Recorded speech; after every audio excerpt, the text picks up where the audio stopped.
जिस घर में नारियों का आदर नहीं होता उस घर में लक्ष्मी रूठ कर चली जाती है। जिस घर के पुरुष स्त्रियों को गाली देते हैं, बुराई करते हैं, निंदा करते हैं, मारते हैं, कूटते हैं, उस घर में याद रखना दरिद्र आकर के डेरा डालता है, वहां पर लक्ष्मी बिल्कुल नहीं रहेगी। इसलिए माताओं बहनों को गाली गलौज मत करना। कोई छोटी मोटी गलती हो जाए थोड़ा क्षमा भी कर देना। बहुत क्रोध करने की क्या जरूरत है? गलती का तो ये पूरा संसार है, ये संसार ही गलती से पैदा हुआ। इसमें बहुत ज्यादा सुधार नहीं हो पाएगा।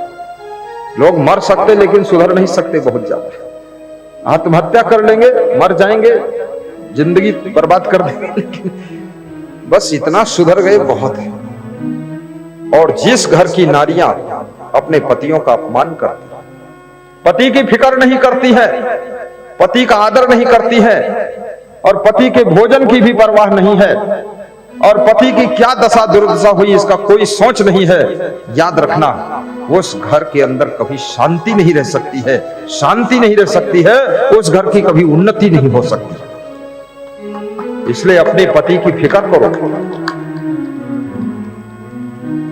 अपने पति को संभालो,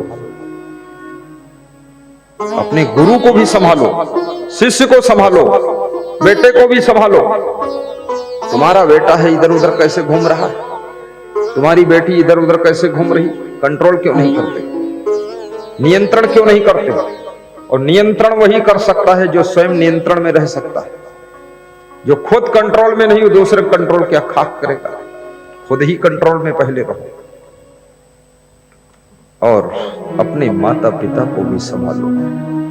बिना वेतन के पहरेदार हैं, जिम्मेदार हैं, वफादार हैं। आपके लिए दिन रात सोचते हैं आपके सास ससुर। बहू कितनी ही खराब हो, लेकिन सास ससुर सोचते हैं मेरे बहू के संतान का जन्म हो। सास ससुर सोचते मेरी बहू अच्छी रहे। और महान जो बहू है वो भी सोचती है, एक मां छूट गई जन्म देने वाली, तो दूसरी मां ऐसी मिली है, दूसरा पिता ऐसा मिला है जिसने हमारे पति को जन्म दिया। और याद रखना, पति का प्रेम पाना चाहती हो तो पति के माता पिता से प्रेम करो। अपनी पत्नी का प्रेम पाना चाहते हो तो पत्नी के माता पिता का सम्मान करो। सम्मान वहां करोगे, प्रेम यहां मिलेगा। अपनी वाणी को भी संभाल कर रखो। जीवन को उज्जवल बनाओ, कमल जैसी जिंदगी जियो, प्रेम की गंगा बहाओ। तीसरा मित्र आया, दरवाजा खटखटाया।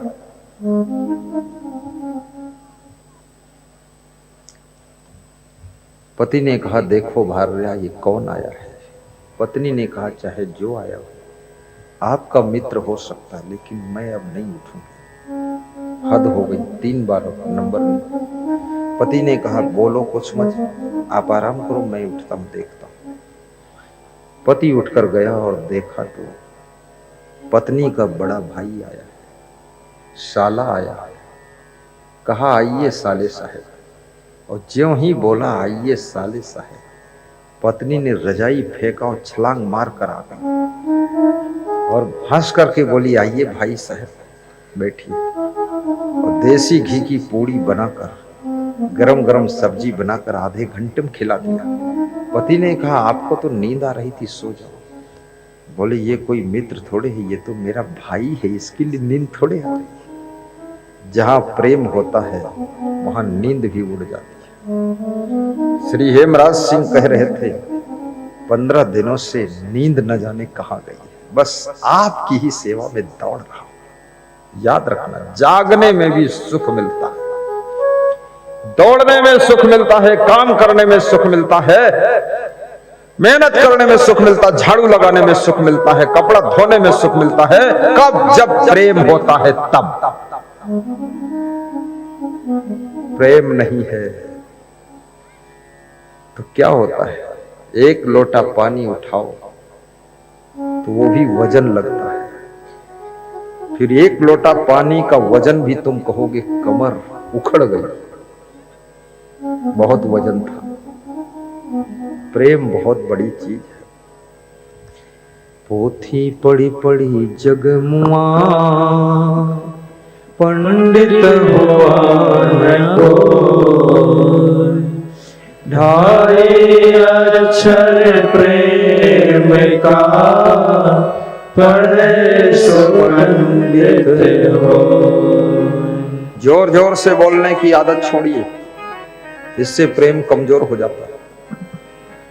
नशा व्यसन की आदत छोड़िए, इससे भी प्रेम कमजोर हो जाता है। जिद्दी और क्रोधी और हठी स्वभाव छोड़िए, इससे प्रेम कमजोर हो जाता है। नॉर्मल बनिए, सरल बनिए, सहनशील बनिए, प्रसन्न चित्त रहिए। गुम सुम रहने से भी प्रेम कम हो जाता है। प्रसन्न रहने से प्रेम बढ़ता है। प्रफुल्ल रहने से प्रेम खिलता है। हर समय तुम चेहरा चढ़ाए रहोगे, प्रेम घटेगा। क्योंकि इतना कौन झेल पाएगा तुम्हारा भालू जैसा मुंह देख देख कर। खुश क्यों नहीं रहते हो? गुस्सा में क्यों रहते हो? पूरे भारत देश को भस्म करना चाहते हो, क्या इरादे तुम्हारे हैं? हंसते क्यों नहीं अपनी फैमिली के साथ? जो जगह जगह फंसते हैं वे कभी नहीं हंसते हैं। खुशी क्यों नहीं? फालतू बकवास में क्यों पड़े हुए हो? तमाकू खा खा कर क्यों थूकते हो?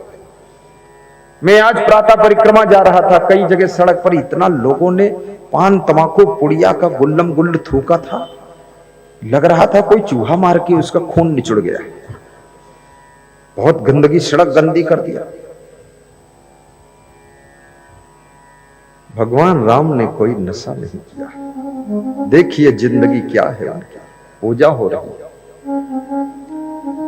राम के देश के तुम वासी हो, ऋषि मुनियों के देश के निवासी हो, और ये धर्म प्रधान देश है हिंदुस्तान, जहां के रहने वाले सारी बुराइयों का अंत करो, जीवन को बसंत करो।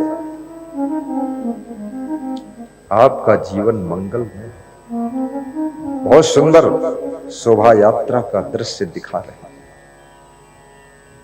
लसुड़ी धाकड़ राज गढ़ जिले की शोभा यात्रा का दृश्य टीवी में देखा मैं, मेरे सामने भी टीवी लगी। कभी कभी भंडारा का भी दृश्य दिखा दिया करो, रोज 1 सेकंड 2 सेकंड। कुंभ का भंडारा, लखनऊ का भंडारा, लखीमपुर का भंडारा, और रोज 1 सेकंड शोभा यात्रा। भगत लोग सीखते हैं ना इससे कि हम भी भंडारा करेंगे, हम भी शोभा यात्रा निकालेंगे। आदमी जो देखता है सुनता है वो करता भी है। दिखा दिया करो मेरे लाल। हमारे 2-3 लाल इधर पीछे बैठे बहुत इलेक्ट्रॉनिक इंजीनियर है, बहुत बुद्धिमान संत है। धन्य हो, धन्य हो, आपकी जिंदगी महान है। तो मैं सुना रहा था, प्रेम की गंगा बहाते चलो। प्रेम हमेशा खुद की गलती मानता है, अपने प्रेमी में गलती निकालने की बात नहीं करता है। और प्रेम जब अपने प्रेमी की गलती बताता है तो इसलिए बताता है कि हमारे प्रेमी में भी गलती न रहे, ताकि हमारे प्रेमी के मूल्य भी बहुत बढ़ जाए, इसलिए बताता है। तुम्हारी निंदा करने के लिए नहीं, बदनाम करने के लिए नहीं। कभी कभी आपकी वाइफ आपकी गलती बताती है, इसका अर्थ ये नहीं कि वो तुम्हारी कमी निकाल रही है, नहीं, वो कमी बिल्कुल निकाल देना ही चाहती है कि कमी निकल जाए, खाली पति रह जाए, खाली पत्नी बचे, कमी ना बचे।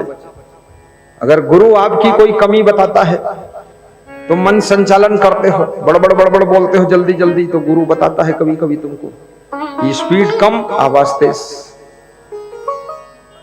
तो ये मत सोचो कि जब देखो तो कमी निकालते हैं।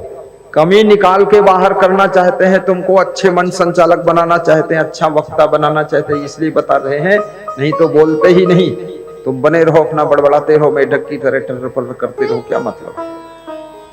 हमारे जो गुरु थे, छोटे गुरु, जब हम प्रवचन करते थे, प्रवचन के बाद मेरे कमरे में आते थे, मुझसे कहते थे उत्तराधिकारी थोड़ी देर बात करना है। हमने कहा बैठो।